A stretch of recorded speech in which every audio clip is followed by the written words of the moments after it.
Là, je me tourne maintenant vers mon invité ce soir. Bonsoir Nathalie Breda. Bonsoir, bonsoir à tous. Alors vous êtes journaliste et responsable du comité toulousain Oser le féminisme. Peut-être pour commencer une réaction sur ces reportages qu'on vient de voir, ces portraits, qu'est-ce qu'ils vous font dire le portrait de la dame qui a ouvert un magasin pour les femmes qui ont un peu plus de poids que les autres, ça prouve bien qu'on est stigmatisé, le corps de la femme est stigmatisé une fois de plus et qu'il faut correspondre à des critères très très difficiles, beaucoup plus que pour les hommes. Donc c'est complètement, pour le coup, une démarche féministe. Et cette femme qui travaille en milieu hospitalier, vous nous disiez hors antenne que c'était un milieu qui était encore durement frappé par ces inégalités entre les femmes. Bien évidemment, tout le milieu du travail reste un milieu de prédilection du machisme et des inégalités et du sexisme, c'est évident. Oui. Alors vous vous occupez sur Toulouse du comité Oser le féminisme. C'est un réseau en fait, un réseau tout jeune qui a moins d'1 an. À l'origine de sa création, il y avait un combat très précis, les menaces de coupes budgétaires qui planaient sur les plannings familiaux de France. Est-ce que vous pouvez nous raconter un petit peu? Tout à fait. Ça planait sur, ils voulaient supprimer des budgets sur les centres d'interruption volontaire de grossesse et sur les plannings familiaux. Or, Oser le féminisme a été créé suite à cela, mais ça continue pour une raison bien précise.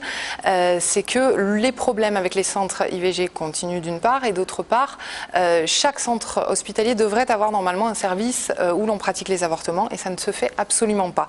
Ce qui veut dire que beaucoup de Françaises sont amenées à aller, alors qu'elles sont dans les délais légaux, à aller se faire avorter à l'étranger. Dans les délais de 11 semaines, on se manifeste auprès d'un centre pour avorter. Les délais font que voilà. l'opération... Comme il n'y a pas assez de, si vous voulez, de services qui devraient s'occuper des avortements, eh bien, elles se retrouvent à aller se faire avorter à l'étranger. Donc c'est quand même très grave. Et ça, c'est pourtant une contrainte légale. C'est un petit peu le même problème que sur les inégalités hommes-femmes. C'est illégal, normalement, d'entretenir ces illégalités. Et pourtant, aujourd'hui, on en parlait dans le monde du travail, rien n'est acquis. Les différences de salaire, les différences aussi d'évolution de carrière, rien n'est acquis. C'est justement le leitmotiv d'Oser le féminisme. De tout le mouvement féministe dans son ensemble, bien sûr, rien n'est acquis.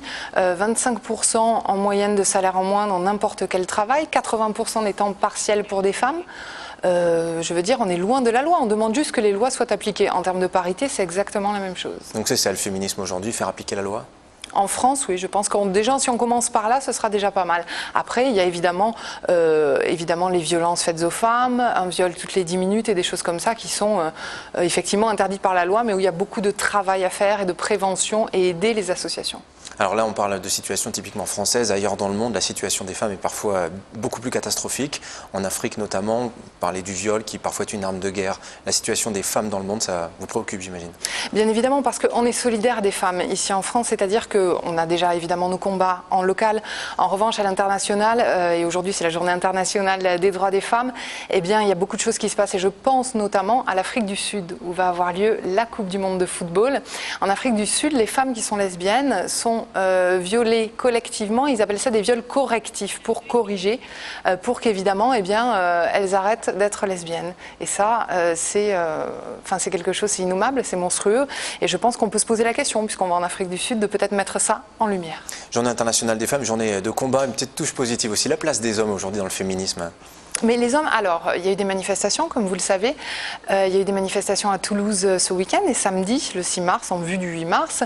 Et il y avait pas mal d'hommes. Donc je pense que les hommes se sentent de plus en plus concernés par le combat féministe parce qu'ils savent qu'ils ont à y gagner aussi, puisqu'ils portent des choses qu'ils n'ont pas apportées eux non plus, bien sûr. Merci Nathalie Breda. Vous êtes responsable, je le rappelle, du comité toulousain Oser le féminisme.